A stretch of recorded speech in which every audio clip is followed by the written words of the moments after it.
Le soleil pointait à l'horizon, caressant de ses rayons dorés les toits de la ville encore assoupis dans les rues pavées. Les premiers passants marchaient d'un pas pressé, le col relevé contre la fraîcheur matinale. Au coin d'une petite place, entre une librairie et une boutique de fleurs, un petit restaurant au charme intemporel ouvrait ses portes, cœur de ville. À l'intérieur, l'odeur du pain frais et du café venait doucement chasser la torpeur de la nuit. Élise était déjà debout depuis l'aube, comme chaque jour depuis 3 ans. 3 ans à se lever avant le soleil, 3 ans à sourire aux habitués, 3 ans à jongler entre plateaux et commandes, toujours avec cette énergie qui la caractérisait. Mais derrière son sourire chaleureux, Élise menait une bataille silencieuse. Chez elle, dans un petit appartement modeste, sa mère Anne luttait contre la maladie. Les factures médicales s'entassaient sur la table du salon. Chaque ligne écrite en caractères gras lui rappelait qu'elle devait travailler plus dur, toujours plus dur. Et puis, il y avait Lucas, son petit frère, ce gamin brillant qui rêvait d'aller à l'université. Un rêve qui semblait de plus en plus inaccessible avec les années. Élise ne se plaignait jamais. Elle savait que chaque sourire offert aux clients était une manière d'oublier, l'espace d'un instant, le poids qui pesait sur ses épaules. « Élise, tu es encore en train de rêvasser ?» Elle sursauta légèrement et tourna la tête. Paul, le cuisinier, lui lançait un regard amusé depuis la cuisine ouverte. « Si je rêve, c'est sûrement d'une augmentation. Dans ce cas, tu es mieux réveillée. » Élise éclata de rire et reprit son travail, distribuant les cafés avec la précision d'une horlogère. Elle ne savait pas encore que ce matin-là serait différent de tous les autres. La clochette de la porte tinta doucement. Élise leva les yeux. Un homme entra lentement, prudemment. Il n'avait pas l'air d'un client habituel. Son manteau élimé au coude pendait mollement sur ses épaules, ses chaussures usées semblaient avoir traversé trop de kilomètres, et son regard fuyant trahissait une fatigue qui dépassait le simple manque de sommeil. Élise sentit immédiatement qu'il hésitait. Elle posa doucement son torchon et s'avança vers lui. « Bonjour, monsieur. Vous souhaitez quelque chose ?» Sa voix était douce, accueillante, comme une invitation à rester.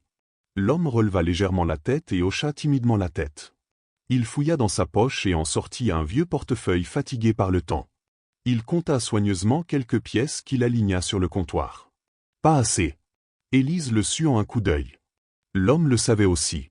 Il referma lentement son portefeuille, prêt à repartir. Mais avant qu'elle ne puisse dire quoi que ce soit, une voix sèche et tranchante brisa le moment. S'il ne peut pas payer, il ne peut pas rester. Antoine Lemoine, le gérant du restaurant, venait d'apparaître derrière elle. Un silence pesant s'abattit sur la salle. Madame Dubois, qui lisait son journal, baissa doucement ses lunettes pour observer la scène.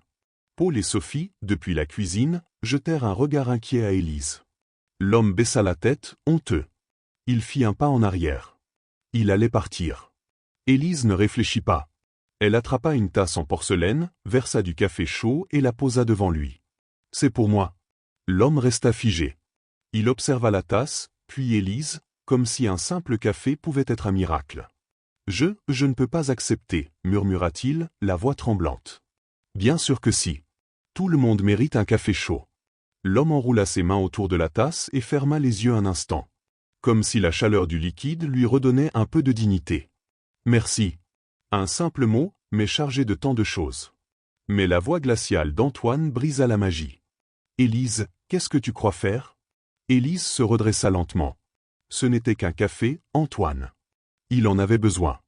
Ce n'est pas toi qui décides. » Ses yeux se plissèrent. « Tu es virée. » Élise sentit une vague d'émotion monter en elle. 3 ans de service. Balayée pour un café. Elle aurait pu protester, argumenter, supplier. Mais non. D'un geste lent et assuré, elle retira son tablier et le posa sur le comptoir. « J'espère qu'un jour, vous comprendrez que la gentillesse vaut plus que quelques pièces. » Et elle quitta le restaurant sans se retourner. Le lendemain matin, Antoine savourait son café, persuadé d'avoir bien agi. Jusqu'à ce qu'une voiture noire et élégante se gare devant Cœur de Ville.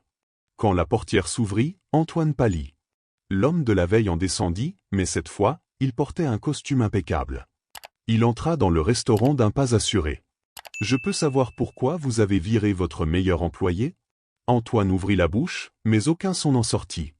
L'homme sourit légèrement et dit « Je suis Gabriel Morel, le nouveau PDG de cette chaîne de restaurants. » Silence dans la salle.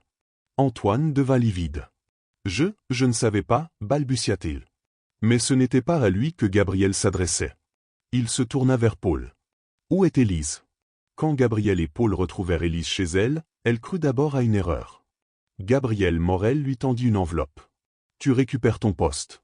Mieux encore. Tu es promu. Élise ouvrit la lettre. Gérante adjointe. Mais il y avait plus. Les soins de ta mère sont pris en charge. Les études de ton frère? Considère-les comme réglées. Élise sentit les larmes monter. Pourquoi? Gabriel sourit. Parce que tu as compris ce que beaucoup oublient. Un simple café peut tout changer. Cette histoire n'est pas qu'un récit, c'est un rappel. Un simple geste peut avoir un impact immense sur la vie de quelqu'un. Une main tendue, un sourire, un café offert. Et si vous faisiez, vous aussi, un petit geste aujourd'hui? Partagez cette histoire, laissez un commentaire et dites-moi, quel est le plus beau geste de gentillesse que vous avez reçu ou offert? Parce que la gentillesse finit toujours par revenir.